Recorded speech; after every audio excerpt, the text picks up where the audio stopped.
I am thrilled to share and to welcome my good friend, the Reverend Susie Hayward. She is someone with whom I have certainly been in the journey for justice for years, someone along whom side I have been involved in protest and in worship and in planning and in and speaking against institutional concerns and so much more. And I want to let you know that she is someone who has been very much involved in the work to confront and work against white supremacy and anti-Blackness in our world, both locally and internationally. I am interested in today's conversation because obviously we're in a moment in which there is much conversation about Black lives and the meaning of them and whether they matter or not. And there is so much that is happening. There's also a lot of energy around transformation and reform, and it seems like an excellent time for this conversation, although any time would be a great time. So given that I know who Reverend Susie is, and I know her work well, she was the perfect conversation partner, dialogue partner for me for today. And so I want to invite her now to just introduce herself and tell us a bit more about her. Great. Thank you, Pilgrim Church, and thank you to Reverend James in particular, who is my beloved colleague in ministry and from whom I've learned a lot. It is wonderful to be with all of you today and to share a little bit about some of my own experiences, some of which, as James says, has been in working closely with him in the church and out on the streets to address some of these issues. So just by way of introduction, I thought I'd say a little bit about how I came to be involved in some of this work. I grew up in a white majority suburb of Minneapolis, and I went to school in Boston before I moved to DC in 2007 to begin my job at the US Institute of Peace. Living in DC was the first extended time that I lived in a Black majority community. I'd actually visited DC a lot when I was a child because my grandmother had lived here. And it was here in DC that I first became conscious of race. The first time and place where I was taught, and I was taught this through actions, not through words, that to be surrounded by Black people was something uncomfortable or threatening.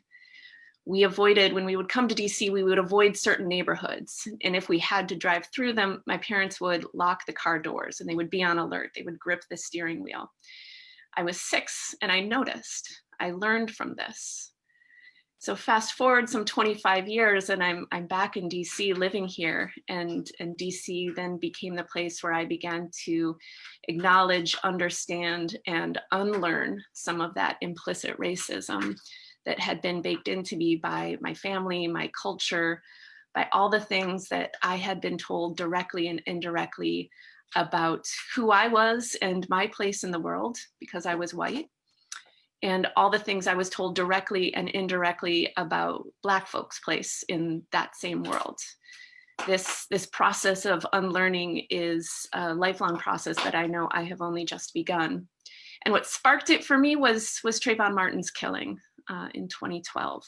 So a boy walking home from picking up soda and Skittles at the store who was killed by a man who afterwards seemed almost proud of what he'd done.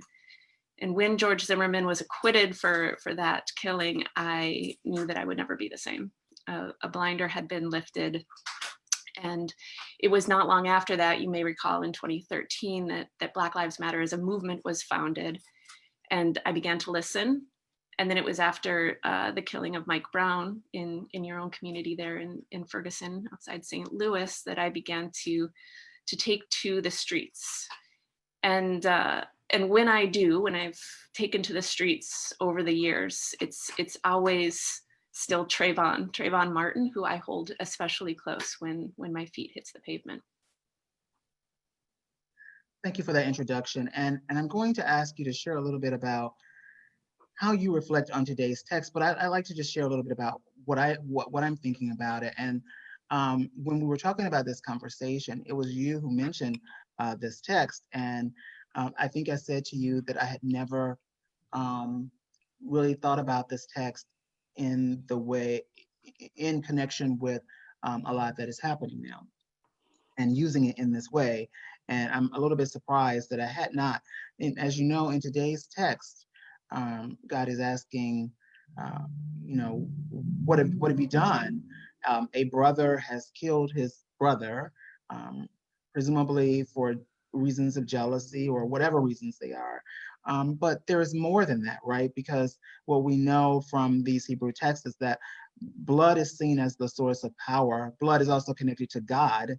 And what we learn later in these texts is that there is a prohibition on spilling blood that is both about life, but it's also about the sacredness of what that represents. It is forbidden under penalty of death. And in fact, if we continue to read even this text, there is a price that will be paid for this spilling of blood.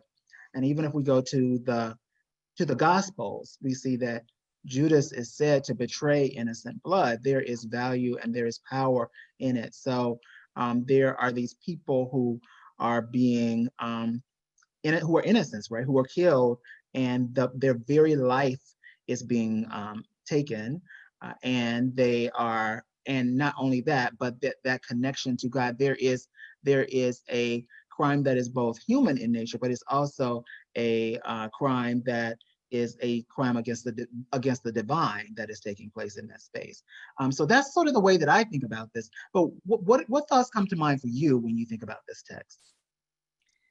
Yeah, I too had never thought about this passage in particular in response to these killings and to racial justice, which surprised me that this text hadn't come to me, because it does speak to the moment so powerfully. And I was sharing with Reverend James that I saw this scripture passage on a sign that was at the makeshift memorial for George Floyd that has been created in Minneapolis, in the place where he was killed. And when I first saw it in that photo, I mean, as a white person, I read the text as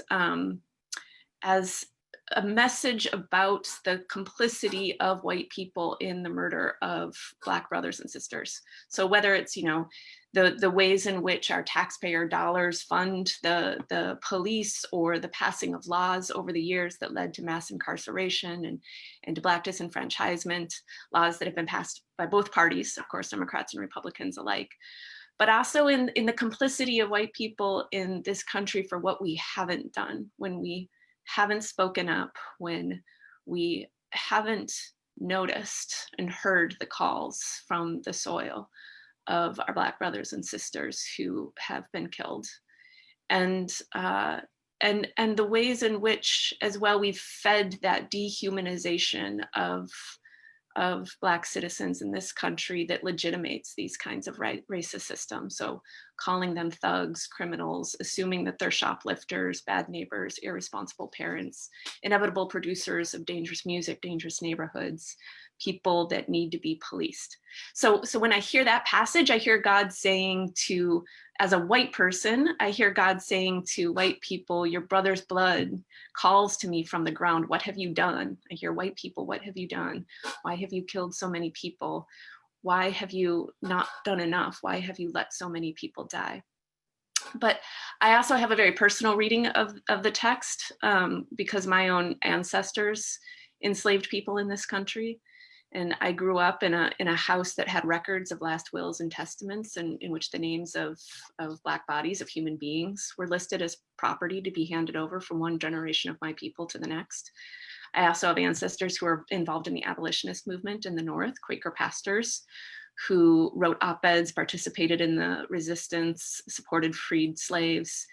As much as I might want to own one part of my family legacy over the other, I know that both run through my blood and both produced me. So when I hear this text, I also personally, I wonder I wonder how many Black people my ancestors killed throughout slavery and after. I wonder how many Black people my ancestors living in the North and the South allowed to be killed because of their silence, or during the Civil War when they fought for the Confederacy in defense of slavery. The blood of all of those who have been killed in the last 400 years because of anti-Blackness in this country, it's seeped into the soil of this country. including here in DC, including there in Missouri's soil, in which we now grow food, where we march. So I hear the call of those who have been killed by anti-Blackness coming from the soil, and God hears that call. And I believe that sometimes that call is so loud that even we mortals can hear it rise above the din, and it can awaken us. Mm. And so you shared that your family legally owned other human beings, and I'm wondering how does that feel for you now? How do you think about that? What does it mean to you to be a descendant of slave owners, and why have you chosen, or people who presume to own enslaved people, which is the way I would say it, and why have you chosen not to hide that? Well, I think I think these things need to be named. I mean, it's the not naming it and not acknowledging it that has prevented us from transforming ourselves and this country. And so, of course, it's not comfortable, and I carry shame and guilt because of that legacy. I'm humbled when I recognize that a lot of the things that I have, the accolades and achievements that I've made in my life, are not solely based on my own merits and my hard work alone, that I had a lot of advantages because of a racist system that my ancestors helped to build. And I'm well aware that I live now among the descendants of those whom my family enslaved. And it's those descendants who are calling out in Black Lives Matter movement and in other places for me and for others to show up. So I feel a particular responsibility to do so because of this legacy, and because, I should say, the legacy of the abolitionists in my family as well, to carry on that legacy. But it really personalizes, of course, the national conversation such that it is about reparations as well.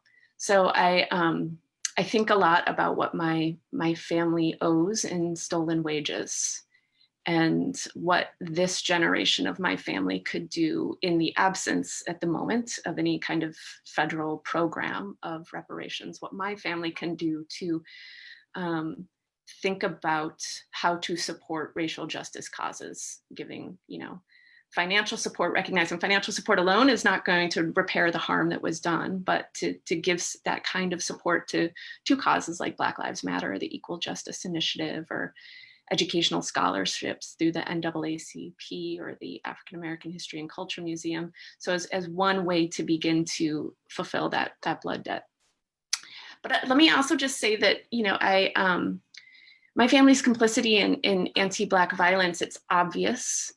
But for the record, I believe strongly that all white people have some complicity, whether or not their ancestors were involved in enslaving people. And even if they themselves are supporters of the cause of racial justice. None of us can transcend fully this racist American system and culture of which we are a part. And by operating within it, we inevitably reap, as white people, we reap its unearned benefits, and we contribute to the systemic harm of people of color. But it's awakening to that reality. It's recognizing that and then following the lead of our brothers and sisters of colors that allow us to begin to minimize that harm and to begin to transform these systems. Well, thank you so much for talking about your personal experience, and for talking about the ways that you believe that you and this generation of your family can begin some type of reparation for the harm that has been caused. I have to say that I don't hear a lot of white people talking about doing that. I'm sure there are more than I hear, but I don't hear a lot talking about that. And I'm hoping that you'll share a little bit with us.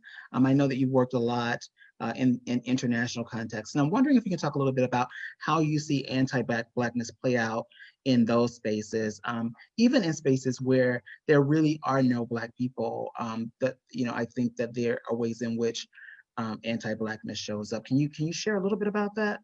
Yeah, there's two things that I'd say in response to this. So one, I mean, as you say, Reverend James, that anti-Blackness manifests in a lot of places around the world, thanks to colonialism. So through the project of colonialism, a lot of that anti-Blackness in ideas and in systems was exported and globalized throughout the world. So I work a lot in Asian contexts. I lived for a while in Sri Lanka and Nepal. I work a lot in Myanmar. And if any of you have been to Asia, then you can attest to this, that when you walk into a drugstore there, you find row after row in the beauty section of skin whitening creams that are for sale. It's a brisk business. There's advertisements in all of the magazines when you open them up there. You may have noticed that if any of you are fans of Bollywood, that a lot of the big celebrities within the Bollywood scene, the protagonists, the romantic protagonists, the good guys in Bollywood films are often lighter skinned Indians. That sounds a lot like what we experience in U.S. Anti-Blackness in media and otherwise. Yep, absolutely mimics that. And in Myanmar, where I work a lot these days, so darker folks are often shunned. They're called this term kalar, which it's a term that's used like a slur in Myanmar. I mean, one thing that's been interesting over the past couple of weeks is I've also seen activists in Myanmar be very inspired by the Black Lives Matter movement. And so they've begun to push back on some of these racist ideas and practices. So on Facebook, there has been a Don't Call Me Kalar campaign that is in keeping with and inspired by Black Lives Matter. One other thing I'll just say quickly on with respect to this is that, I work for an organization in DC that is created and funded by the US government, the US Institute of Peace. And I work within the US foreign policy space.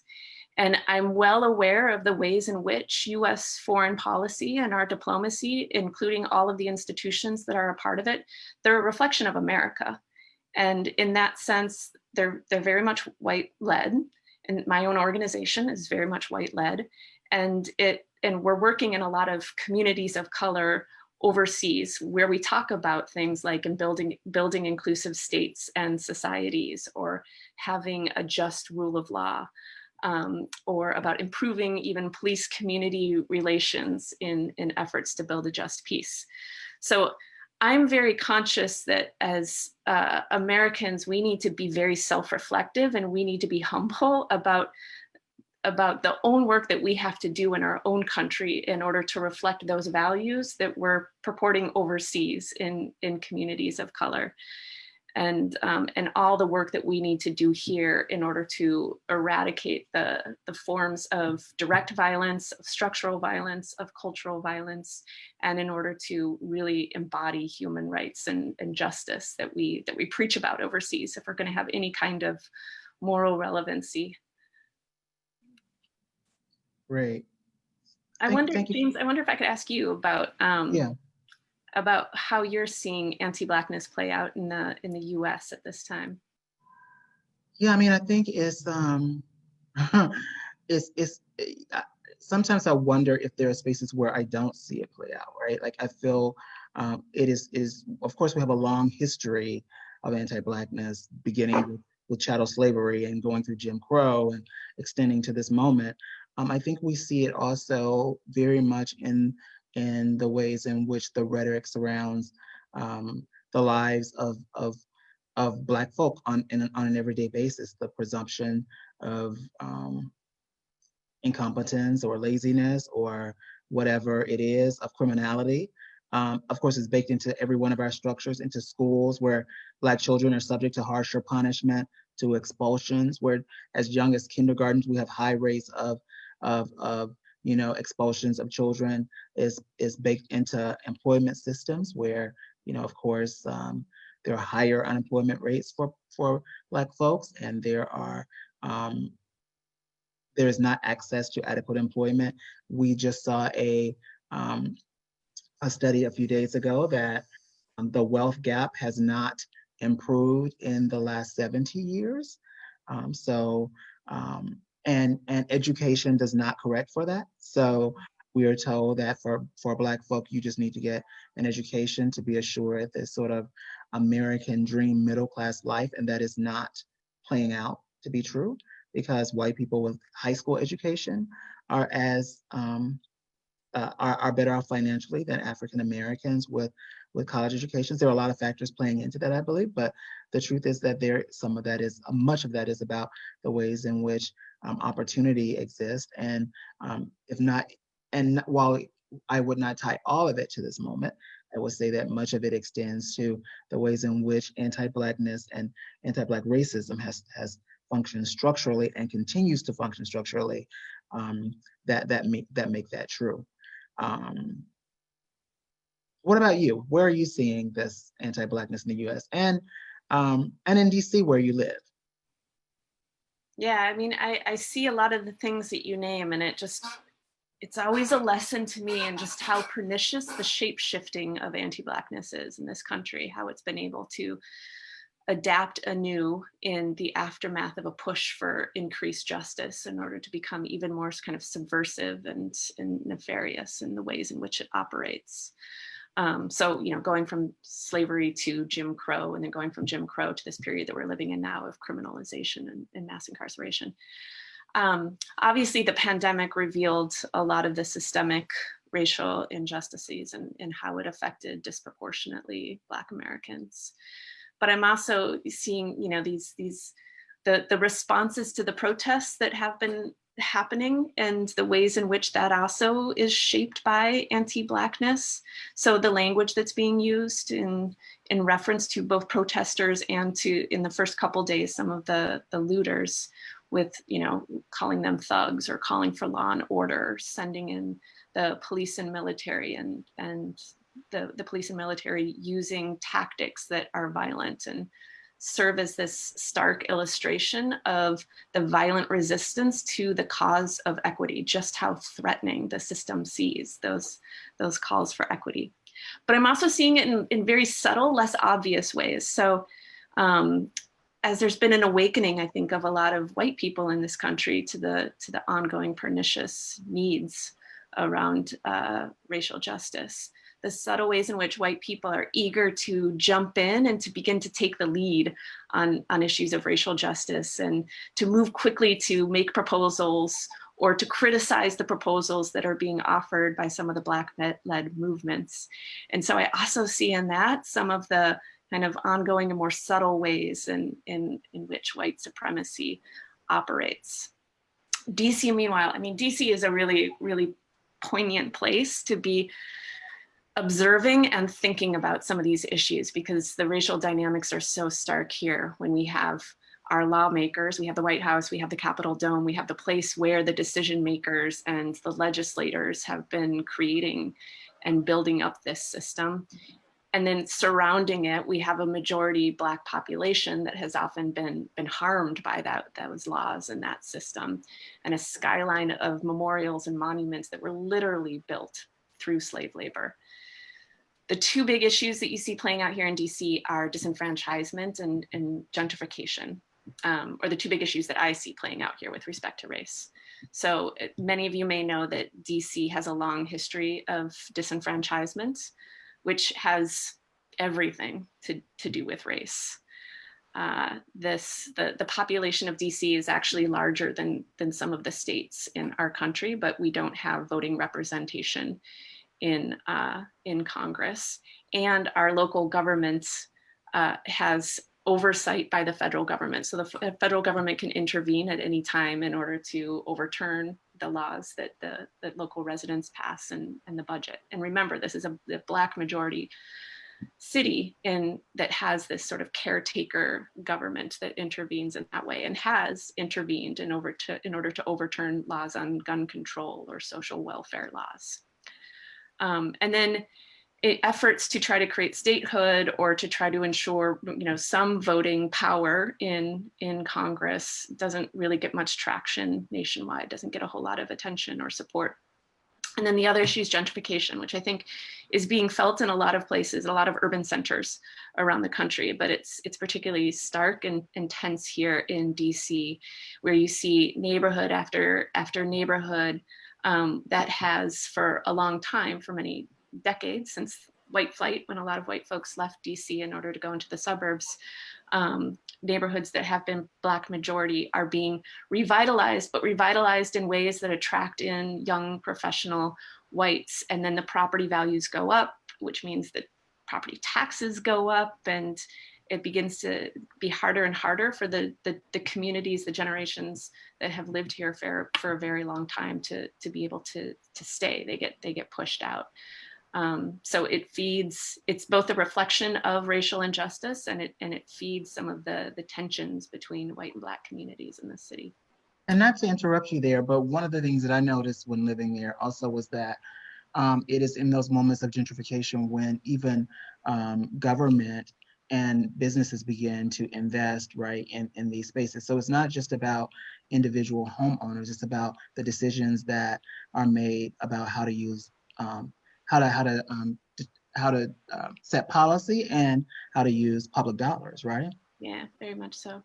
What about there in St. Louis? Do you see similar things? Well, so I think we talk a lot about the Delmar divide, and I think that is a very legitimate conversation. This sort of dividing line between like wealth and poverty and Black and white in the city. But I think that is and I think that is a very stark reality. But our racial reality is much more complicated and much longer.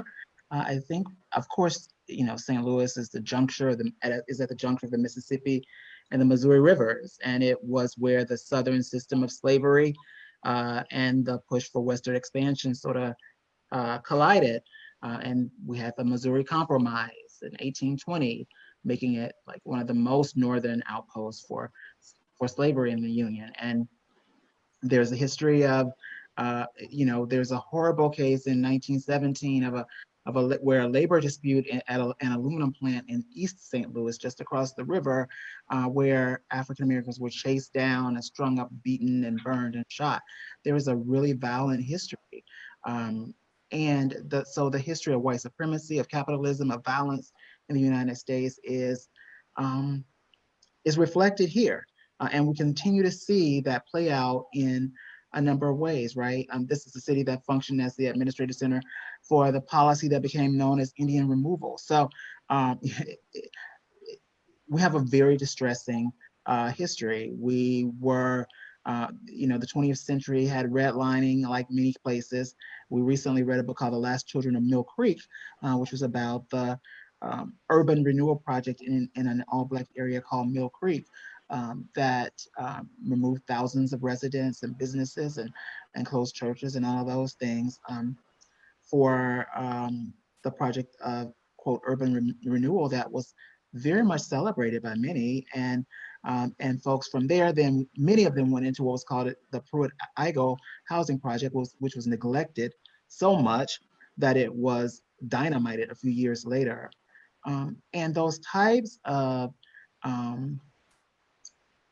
urban renewal projects happen not only in the city but all around us, right? In suburban areas around, or in the county areas as they were then.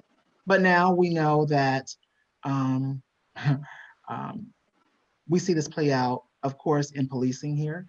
Um, there's a long history of horrific policing in the entire region. Not unlike what happens in many places, but it's pretty dramatic. Just a few days ago, a Florissant police officer was fired after protest because someone's Ring doorbell on their home caught him running over someone intentionally, clearly, and then getting out and pummeling him. This is a white officer and a Black person. And the poverty rate for Black folk here is 3 times. Black folks are 3 times as likely to live in poverty as white individuals.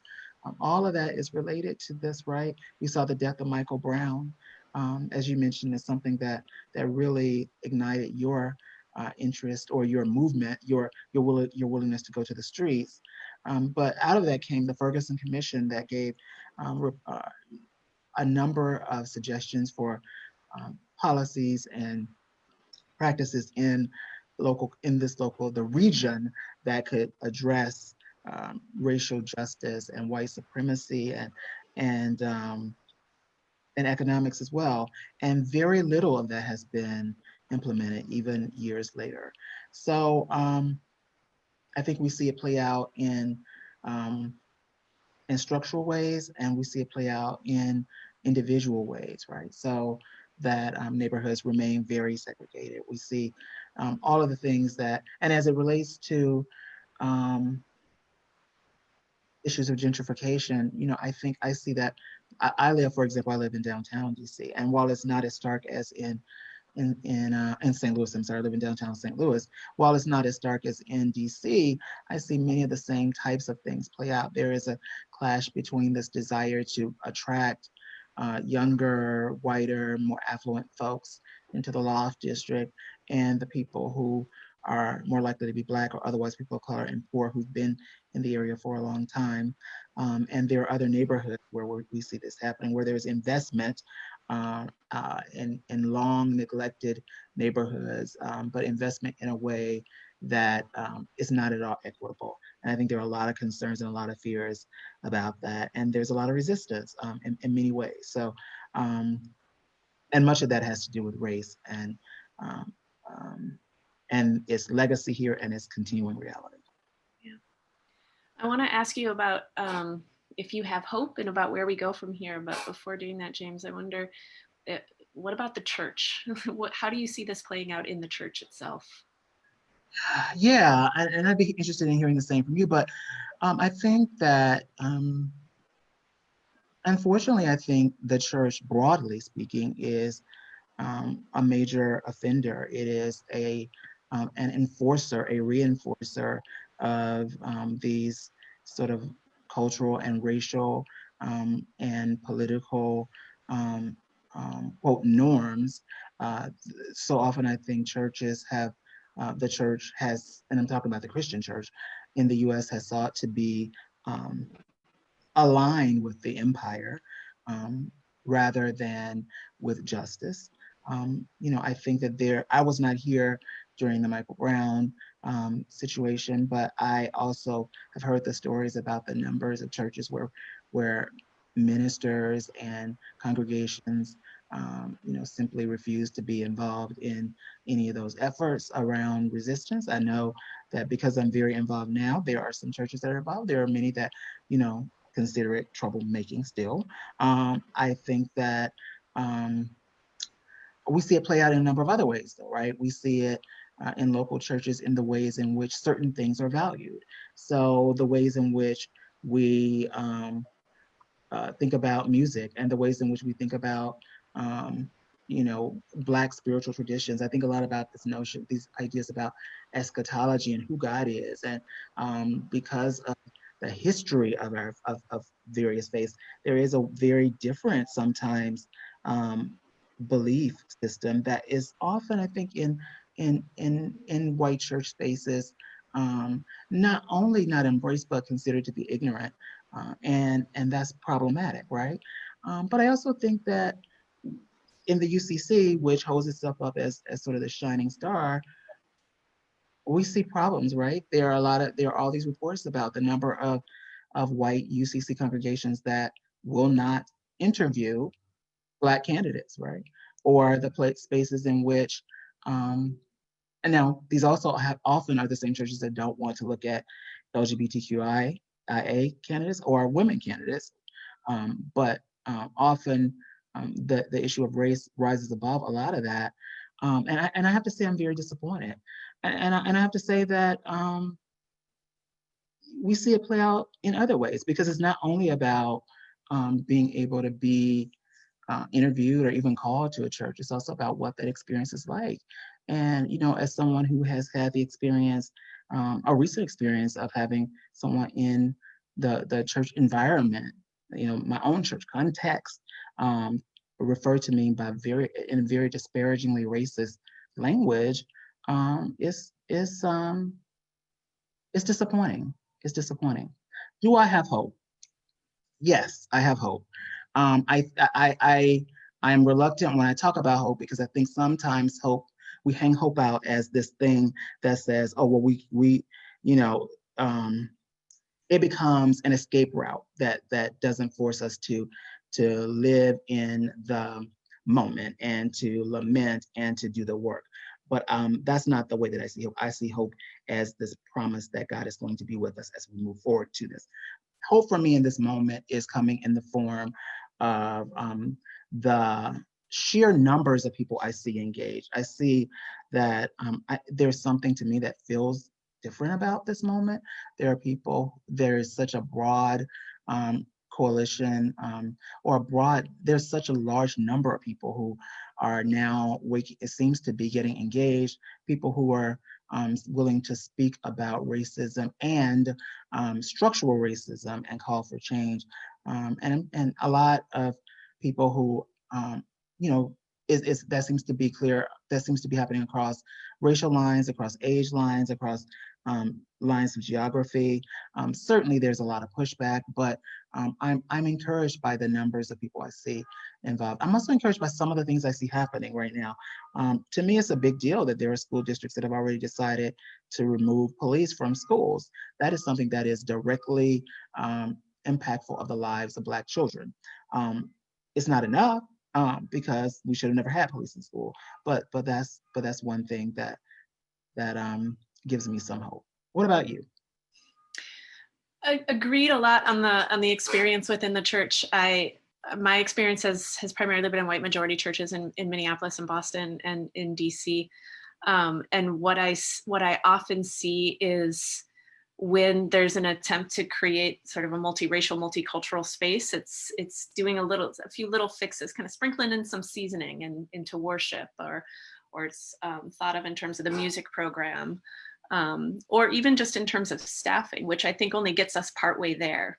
Those things are important, but it's really about how can we bring an anti-racist interrogation to every aspect of church decision making and the budget and the programs itself to ensure that we're creating this transformational space that is safe for all people. And I think that harder work necessarily creates disharmony. And churches like harmony. Churches want racial harmony too, right? And I think we have to live through some creative conflict and some disharmony, and to let go of some traditions and some things that are precious to us. And I think that's hard to do. But I'm also very conscious of the fact that Black Lives Matter itself as a movement has tended to distance itself from institutional religion and from the church. And so why is that? I mean, I think it's in part because it's a movement that centers and has been led by queer women, and institutional religion has not always been a safe place for queer folks and for women and for their leadership. But I think it also has something to do with, a sense that the churches, both Black and white, have sometimes preached respectability or have preached civility in a way that doesn't recognize the need for some real righteous anger, the place of righteous anger, Jesus flipping tables, and the place for some real radical transformation that is needed. So I think we have a long way to go. In the UCC itself, the vast majority of our churches are coming out of New England, and are white majority churches. So I think perhaps some of the barriers have to do as well with the fact that there's a lot of the leadership within the UCC itself is coming out of those places where can have a legacy of being involved in abolitionism and so on, but also has not necessarily, and sometimes for that reason, prided itself in a way that has prevented it from actually being really self-reflective and self-critical in the ways that are necessary right now. And like you, I have cautious hope because this does feel different. It feels like a dam has broken after a lot of chinks over the past few years in the structure. And there's this opening right now, and a lot of people hearing the blood crying out from the soil of Black American brothers and sisters, and are responding. My hope is that it can be sustained. I worry that, you know, for example, if there's an administration change in November, folks might think that it's over, and it's not. And that this is a lifelong effort, and especially for the new white folks who've really become kind of galvanized and entered into it, they'll learn quickly that it's hard work, and that it's work in which they're going to make mistakes, and it's work that requires them to see themselves and to operate in a way that is very countercultural from what they've been told their place is in society and how to be involved in things. And so once this sort of enthusiasm translates into recognition of just how hard the work is, I hope that we don't lose a lot of the numbers that we're seeing right now coming out in support of it. But I am a Christian who follows a liberating God, and I'm an American who has seen the ways in which Black-led movements in this country have in the past pushed this country to live more closely to its founding ideals.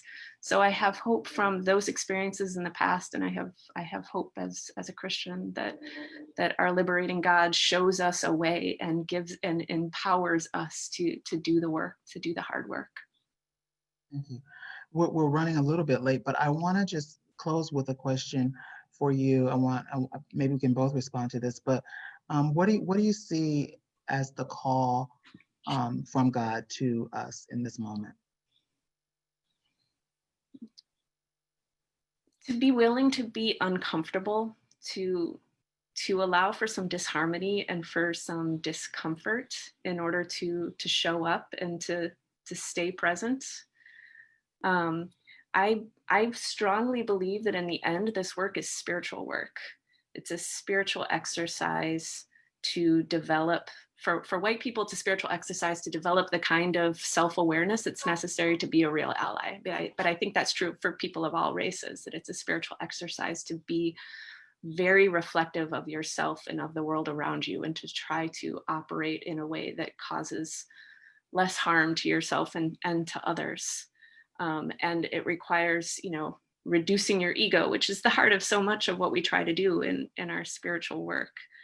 And so yeah, I think the call is to be a part of this spiritual transformation, and to be a part of it precisely because it's hard and when it's hard. And so, and for me, I think I first of all, I appreciate that. That's really helpful. And I've been thinking a lot about the call to all of us in this moment, but I'm specifically thinking about Black folk and other people of color. And I have been reflecting recently on the Galatians text. Paul is writing to the church at Galatia, telling them to, you know, to continue to be upright, upstanding people, to not give in to the challenges, the whims of the flesh. Okay, so we can have a conversation about flesh and all that, but he's talking about the power of the Spirit and the importance of reliance on the Spirit of God. And he writes something like, and the King James Version, and this is the version with which I grew up, so it resonates with me.